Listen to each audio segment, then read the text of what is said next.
Hello mga beshi! Welcome back sa another mini vlog!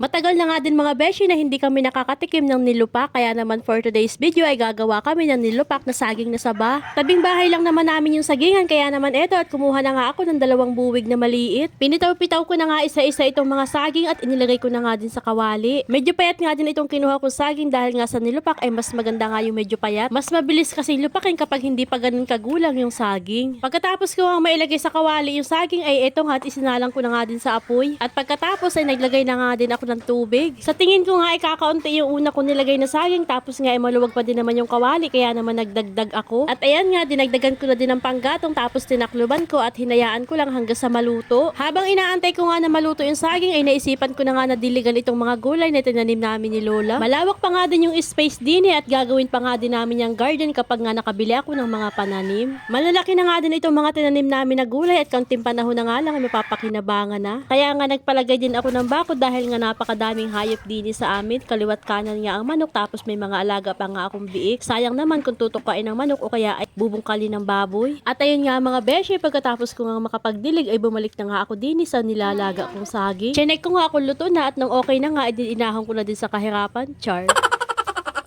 Inilagay ko na nga itong saging din sa timbang may tubig para nga mas madaling lumamig at maalwang talupan. Tinalupan ko na nga isa-isa itong saging, tapos yung pinakambalat ay doon ko nga inilagay sa lusong. Speaking of lusong mga beshi, ito ay kahoy na may ukit sa gitna kung saan doon mababayuhin ang isang bagay. Kagaya na nga lang nitong saging, babayuhin para maging nilupak, at kagaya nga din ng palay, babayuhin para maging bigas. Ang lusong mga beshi ay sinauna pang kagamitan at kahit nga din sa probinsya ay wala na nga halos ganito. Sa panahon nga ngayon, para nga makapaglupak, ang iba nga ay bine-blender nila yung saging o kaya ay pinapagiling. Pati nga sa palay, madalang na nga din yung mga nagbabayo dahil nga mayroon na tayong mga gilingan. Masyado na talagang high-tech ang ating teknolohiya, kaya naman lahat ng bagay ay pinadali. Pati man din buhay ng tao ngayon mga beshi ay napakadali. Anyways, balik na nga muna tayo din mga beshi sa ating nilulupak. Kanina pa nga sila nag-uumpisa sa pagbabayo ng saging, hindi ko na nga namalayan dahil nga ang dami kong sinabi. Nagtulong-tulong na nga ang aking tropa sa pagbabayo ng saging habang ako naman ay eto at nagbabalat. Dahil nga wala kaming maiilahok na niyog, kaya naman ang lahok lang namin ay asukal, peanut butter, royal at saka star margarine. Naalala ko pa nga noon bago pa nga kami makakain ng nilupak ay talaga naman nag-aambagan kami. Iyuan niya ang asukal, akin anya ang gatas. Tapos sa saging naman ay tudyuhana na. Magayolaan yung iba, ayaw ko na saging, ang hirap pagtiba. Ako na lang anya ang manghihiram ng lusong. Nakakatuwa nga dahil hanggang ngayon ay nag-aambagan pa din. Ambagan sa trabaho mga beshi. Yung isa siya daw ang manghihiram ng lusong, yung isa naman siya daw ang bibili sa tindahan ng mga ingredients. Syempre nagtulong-tulong ang mga person, hindi ko naman ito magagawa ng ako laang.